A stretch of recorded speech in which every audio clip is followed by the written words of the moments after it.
तो हम 10th Lord का प्लेसमेंट कंपैरिजन कर रहे हैं। मान लो आपका लगन चार्ट में 10th लॉर्ड किसी भाव में स्थित है और किसी अन्य जातक का 10th लॉर्ड किसी अन्य भाव में स्थित है। तो वास्तव में दोनों प्लेसमेंट में से कौन सी प्लेसमेंट ज़्यादा बेटर है, कौन सी प्लेसमेंट का क्या क्या प्रभाव होगा आपकी लाइफ पर, और ओवरऑल जो इन दोनों भाव में जो प्लेसमेंट है इसको आप कैसे विचार कर सकते हो। तो इस वीडियो में जो हम विचार कर रहे हैं, मान लेते हैं किसी के लगन चार्ट में उसका 10th लॉर्ड उसके 8th हाउस में स्थित है या किसी का 10th लॉर्ड मान लो 12th हाउस में स्थित है। तो ऐसे में दोनों ही जो प्लेसमेंट हैं वो कैसी रहेंगी आपके लिए, या किस किस हिसाब से इनमें अंतर है और कौन कौन से प्रभाव जो होंगे वो डिफरेंट होंगे एक दूसरे से। सबसे पहले अगर हम विचार करें, मान लो किसी जातक का 10th लॉर्ड उसके 8th हाउस में स्थित है। 10th लॉर्ड के 8th हाउस में स्थित होने से मेजरली इस बात की संभावना ज़्यादा होगी कि आपके करियर में काफ़ी ज़्यादा उतार चढ़ाव हो सकते हैं, या तो शुरुआत में आपको काफ़ी स्ट्रगल करना पड़े, या तो आपको काफ़ी ज़्यादा संघर्ष में स्थितियों का सामना करना पड़े। तो यहाँ 10th लॉर्ड के 8th हाउस में होने से जितनी ज़्यादा चुनौतियाँ होंगी उतने ही ज़्यादा आपके करियर में चेंजेस आने के चांसेस बढ़ जाएंगे और आपकी लाइफ एक अलग लेवल पे ट्रांसफॉर्म हो सकती है, जहाँ पर करियर में आप बहुत ज़्यादा बेटर भी कभी कभी फील कर सकते हैं, कभी कभी बहुत लंबे समय तक आप जॉबलेस भी रहें, या तो फिर आपका जो हार्डवर्क है या जो आपका मेहनत है वो और ज़्यादा बढ़ जाएगा।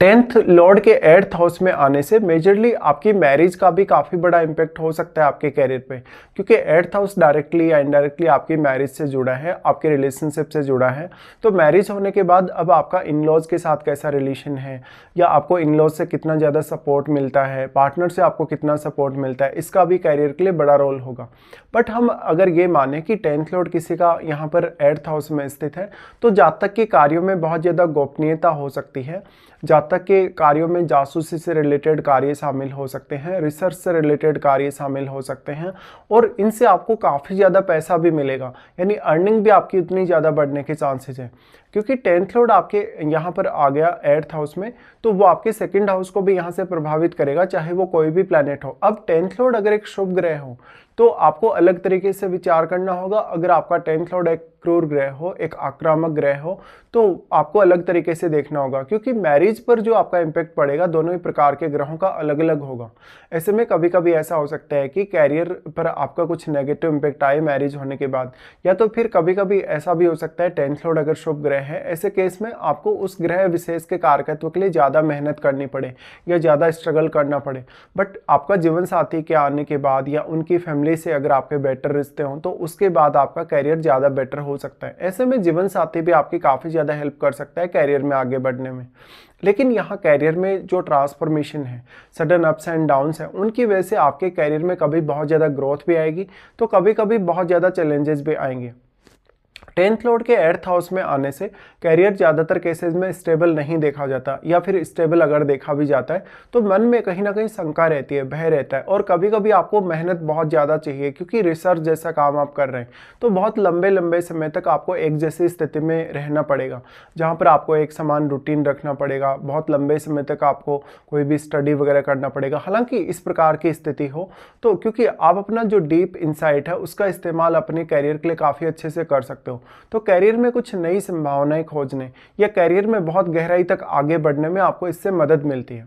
अब आपका 10th लॉर्ड का 8th हाउस में प्लेसमेंट होने से आपके वो बहुत सारे मेजर इनकम सोर्सेज भी बना सकते हैं जो काफ़ी हिडन होंगे। यहाँ पर कभी कभी इलीगल तरीके से या बिना कोई ज़्यादा मेहनत किए पैसा कमाने की संभावना बढ़ जाती है। और वैसे भी 8th हाउस दूसरे लोगों का धन या दूसरे लोगों का पैसा है, जहाँ पर आपकी बुद्धिमत्ता, आपका जो कौशल है वो आपके ज़्यादा काम आता है आपके शारीरिक एफर्ट की तुलना में। ऐसे में आप जितने ज़्यादा बुद्धिमान होंगे, मेंटल लेवल पे जितने ज़्यादा स्टेबल होंगे, या जितनी ज़्यादा आपकी प्लानिंग बेटर होगी, उतना ही ज़्यादा यहाँ आप अर्न कर पाएंगे। अब जो आपका 10th लॉर्ड आपके 8th हाउस में आ गया वो आपकी इनकम में काफ़ी उतार चढ़ाव या काफ़ी अनसर्टेनिटी देता है। तो 10th लॉर्ड के आपके 8th हाउस में आने की वजह से कैरियर में या किसी भी तरीके से अपने इनकम सोर्सेज पे आपको बहुत अच्छी प्लानिंग करके चलना ही होगा। इसके साथ साथ वो ग्रह जो आपका 10th लॉर्ड है यहाँ से आपकी वाणी को प्रभावित करेगा, आपकी लाइफ स्टाइल या फैमिली को प्रभावित करेगा। तो कभी कभी आप अपनी बहुत सारी बातें अपने जीवन साथी से या अपनी फैमिली से गुप्त भी रखेंगे, जहाँ पर आपके कुछ रिलेशनशिप से जुड़े मामले हैं, कुछ आपके जो भी आपका जहाँ भी ऑफिस है वहाँ से रिलेटेड आपके कार्य हैं, अपने बॉस, अपने कलीग्स के साथ जो आपके रिश्ते हैं वो भी। तो यहाँ एक बहुत बड़ा चैलेंज आपके सामने आ गया 10th लॉर्ड के 8th हाउस में आने से, क्योंकि बहुत सारी ऐसी चीज़ें आपके कैरियर रिलेटेड होंगी जहाँ पर आपको वो गोपनीय रखनी होंगी, जहाँ पर आप किसी को वो सारे अनुभव अपने शेयर नहीं कर सकते हो। तो ऐसे में कभी कभी आपके ऊपर बहुत ज़्यादा जिम्मेदारियां या तो फिर आपको बहुत ज़्यादा स्ट्रेस या एंग्जाइटी की अभी सामना करना पड़ सकता है। अब इम्पोर्टेंट तब ज़्यादा हो जाता है ये प्लेसमेंट जब आपका यहाँ राहु या केतु भी आपके अष्टम में बैठा हो। हालांकि राहु या केतु आपको अद्वितीय यहाँ क्षमता प्रदान करते हैं रिसर्च वगैरह करने में, बट फिर आपके रिश्तों पर काफ़ी नेगेटिव असर इसका पड़ सकता है। इसके साथ साथ आपका 10th लॉर्ड अब आपके चार्ट में किस अन्य भाव का भी स्वामी है वो भी आपको देख लेना चाहिए। और अब आपके जो 8th लॉर्ड की भूमिका है वो काफ़ी ज़्यादा बढ़ गई, या फिर आपके 10th हाउस में भी अगर कोई भी प्लैनेट है तो उसका असर भी आपके करियर पर पड़ेगा ही। अब अगर मान लेते हैं किसी जातक का 10th लॉर्ड उसके 12th हाउस में स्थित है, देखिए 10th लॉर्ड का 12th हाउस में जाना भी उतना इजी प्लेसमेंट तो नहीं है, क्योंकि 10th लॉर्ड के 12th हाउस में जाने से वास्तव में आपको ऐसा स्थान मिल सकता है काम करने के लिए जहाँ पर आप बहुत ज़्यादा अकेला फील करें, जहाँ पर आप बहुत ज़्यादा कन्फ्यूजन में हो, जहाँ पर आप कोई अच्छी प्लानिंग नहीं कर पा रहे हो या प्लानिंग करते हो आपको बहुत ज़्यादा समय लग रहा है, जहाँ पर आपके स्वास्थ्य को लेकर बहुत ज़्यादा रिस्क है, जहाँ पर आपके इवन सोचने समझने विचार करने को लेकर बहुत ज़्यादा चुनौतियाँ हैं। 10th लॉर्ड के 12th हाउस में जाने से तभी ज़्यादातर केसेस में आपको ज़्यादा फायदा मिलेगा जब आप अपनी क्रिएटिव क्षमता का अच्छे से इस्तेमाल कर पाएंगे, या तो आप विदेश में सेटल हो डायरेक्टली या इनडायरेक्टली, फिर आपका विदेश के साथ कोई भी कनेक्शन हो, या तो फिर आप 12th हाउस से जुड़े हुए किसी भी प्रकार के प्रोफेशन में हैं। देखिए 10th लॉर्ड के 12th हाउस में जाने से आपके कैरियर में जो बॉस का रोल होगा, आपके जो कलीग्स का रोल होगा, उनके साथ आपके रिश्तों का जो रोल होगा वो काफ़ी इंपॉर्टेंट होगा। 10th लॉर्ड के 12th हाउस में जाने से आपके कैरियर के साथ साथ आप भावनात्मक रूप से हो सकता है कि अपनी फैमिली से उतने ज़्यादा ना जुड़े हों, अपने जीवन साथी से भी कभी कभी ना जुड़े हों, और आप अपने कैरियर के लिए बहुत ज़्यादा खर्चे भी करते हों, या तो फिर आपके खर्चे जो आपकी सेविंग होगी इस तरीके से वो ज़्यादा नहीं होगी, या वो कहीं ना कहीं आपके खर्चों में निकल जाएगी। अब आपको अगर विदेश से इनकम सोर्स मिलता है 10th लॉर्ड के 12th हाउस में जाने से, या विदेश में आप सेटल्ड होते हैं, तब आपको ज़्यादा फायदा ये प्लेसमेंट कर सकती है।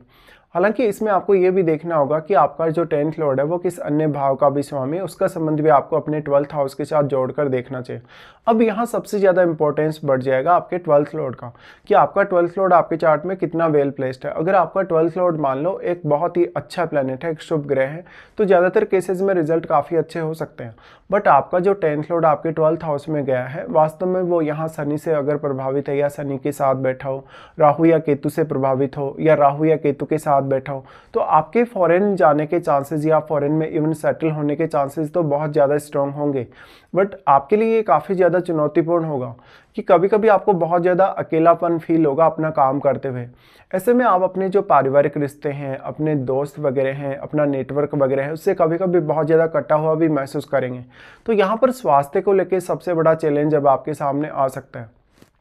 तो मोस्ट ऑफ केसेस में अगर आपका मान लो 10th लॉर्ड का संबंध आपके 8th लॉर्ड के साथ अच्छा है, तो 10th लॉर्ड का 8th हाउस में जाना ज़्यादा बेटर है आपके 10th लॉर्ड के 12th हाउस में जाने की तुलना में। बट अगर मान लो आपका कुछ फॉरेन कनेक्शन बनता हो, फॉरेन के थ्रू आपका कोई इनकम सोर्स बनता हो, फॉरेन सेटलमेंट के लिए अगर आप विचार कर रहे हो, या ऐसा कुछ आपकी चार्ट में स्थिति बन रही है कि आपका 4th लॉर्ड भी 12th में है, लग्नेश का संबंध 12th हाउस से है, या 12th लॉर्ड का जो संबंध वो आपके 10th हाउस से है, तो ऐसे में निश्चित तौर पे आपका 12th लॉर्ड यहाँ कैसा भी प्लेस्ड है, भले ही आपके चार्ट में कितना भी ज़्यादा वेल प्लेस्ड है, बट 10th लॉर्ड के 12th हाउस में जाना भी आपके लिए ज़्यादा बेटर साबित हो सकता है।